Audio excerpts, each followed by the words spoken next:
Alright guys, today I'm going to be checking out why millennials and Gen Zers hate boomers. Now, that title already seemed quite loaded. For those guys that are familiar with me on my channel, you'll know that I am a Gen Z Brit from the UK. I'm born in the 2000s with a very curious mind. Now, I've gone back in time to check out a lot of things from that consisted with people that would have lived during the Gen X period.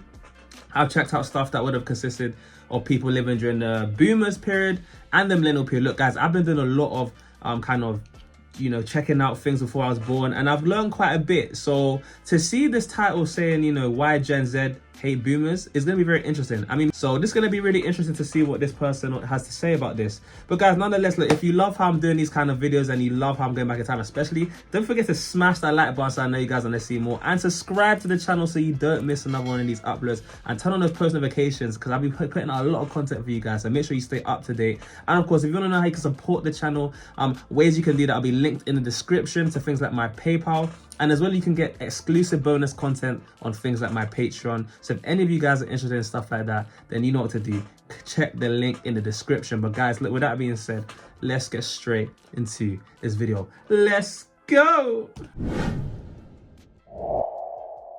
Lazy, entitled, stupid, selfish, dumb, crazy, lost, ignorant, spoiled, bad, sensitive, snowflake, annoying, fucked, and on and on and on. That's how Millennial and Gen Zers say they're routinely described, according to SUNY psychologist Carla Vermeulen, author of the new book, Generation Disaster, Coming of Age Post 9/11. Who can blame them for being pissed off? One of the quotes that I use. Do you know what? I hear a lot of flack from people that I see a lot of stick that a lot of millennials get, as well as Gen Zers, like myself included. I always talk about myself like I'm not a Gen Zer.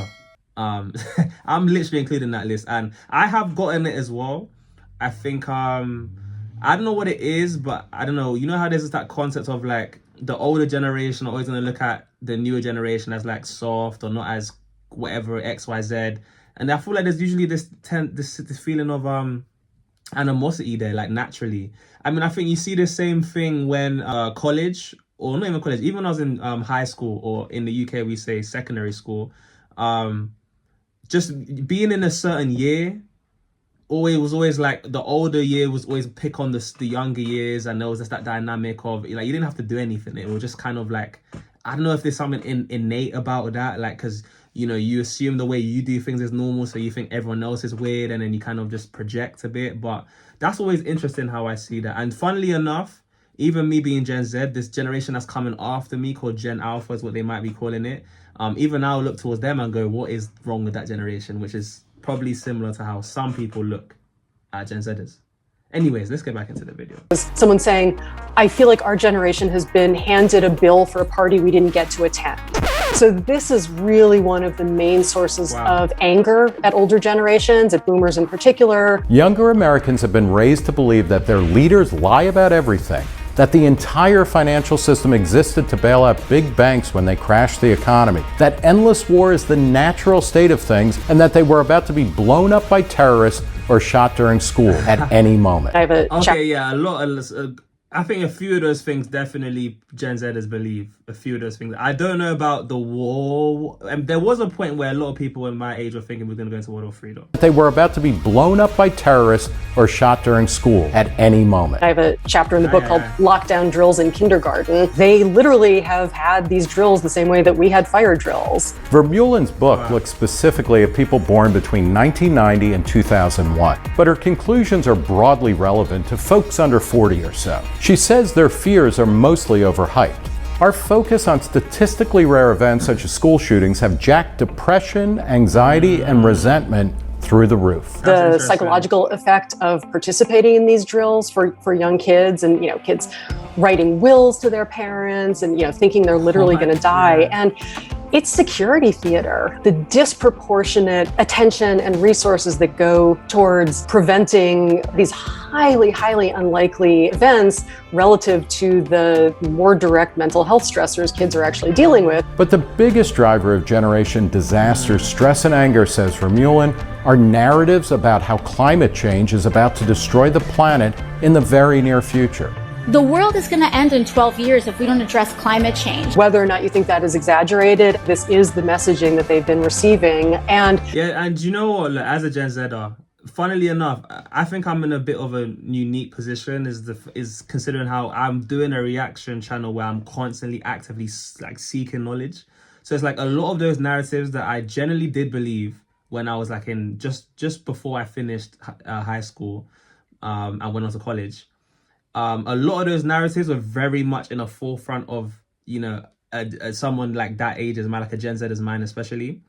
And at least for me now, it's like the more I do knowledge, it's like I'm not as quick to believe things, or I can rationalize things a bit easier, or critically think about certain things a bit more so that I don't just, you know, get lost in that world of, you know, thinking that the world's gonna end and stuff. But that definitely does exist. I definitely think that does exist. Especially a lot of my friends, and especially when I was in high school, especially, like I'd be hearing a lot of this stuff from how they be speaking. Now, whether that is overhyped is another thing, but it exists. This is definitely the biggest source of anxiety for them. Like, I would say school shootings are kind of the most acute stressor for them, but their worries about climate change and the future of the planet is truly existential for them. They talk about not thinking that they won't be able to have children, or they don't want to have children because they don't want to leave them this planet that they've inherited. I think that what makes it so hard for them to deal with is they feel like there's so little they can do about it. Baby boomers who hated their own parents and used to shout slogans like "Don't trust anyone over 30" should be able to empathize with how millennials and Gen Zers are feeling. We need to find ways of talking more productively across generation. Vermeulen says that the essential starting point is respect. To the parents, I guess I would say really listen to them. They, you know, a lot of them are delightful, they are creative, they are thoughtful, they are far more sophisticated than I was at their age, because they've had all of this access to all of these resources, everything that they now have literally in their hand at their fingertips, and take their concerns seriously because they are valid in many ways. I'll add to that, we need to have more fact-based discussions that take into account vast amounts of huge social, economic, and environmental progress that we either take for granted or politicians and the press ignore because it doesn't fit their agenda. Hey, I really agree with that though. I think it's quite, there is maybe a certain element of lack of respect, maybe because of different perspective. Obviously times have changed now, and I do think there's like a proportion of people or individuals in other generations, and I'm saying for me older generations, that kind of discredit potentially some of the things that younger people go through. And then it's also a thing of like making sure that I think Gen Zers have the correct information,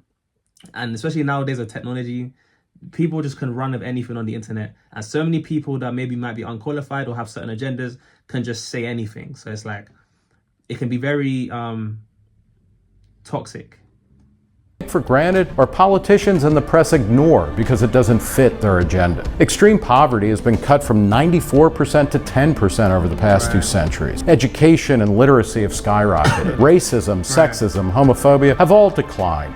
Global life expectancy continues to increase, and democracy is on the rise. The 2018 UN climate report that supposedly claimed that the world is going to end in 12 years actually says nothing of the sort.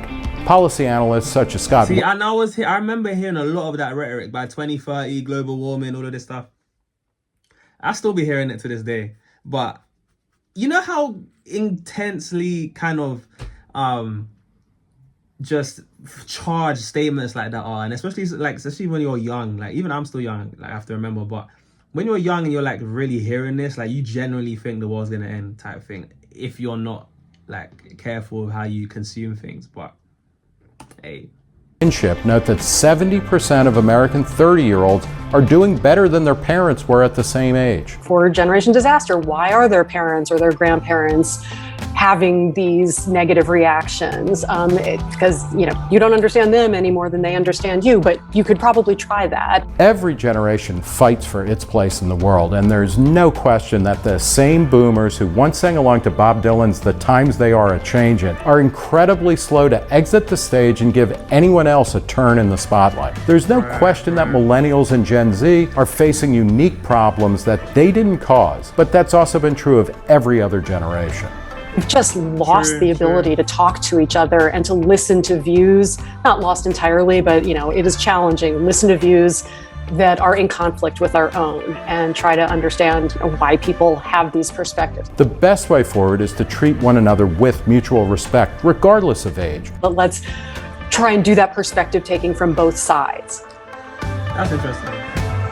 Wow. Okay. So now after seeing this video, I can see the narrative of like how Gen Zers or millennials may hate like, you know, boomers and stuff like that. But obviously, me personally, like, first of all, I like to say there's nuance. Like, it's not every single Gen Zer or every single millennial or boomers that ever hates or is hating on.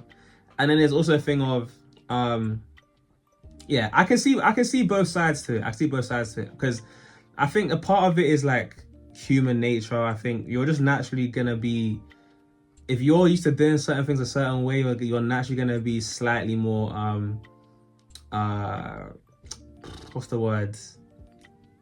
Like on edge, or like have a guard up when you see people doing things differently. Naturally. Look, that's what I have to say about that. Let me know what you guys think, whether you agree or disagree with this video. I'll be very interested to see your guys' perspective on stuff like this. And yeah, guys, look, if you made this point, comment on a green heart, so I know who my real ones are. Who didn't just click off as soon as the video ended. And yeah, just let's have a conversation about this, man. Let's see what I want to see what you guys have to say. And of course, look, as always, I've been your boy JayFlex. This has been Why Millennials and Gen Zers Hate Boomers. And for those of you guys that made this point, you guys have been absolutely wonderful. And I'll see you guys in the next one. Peace.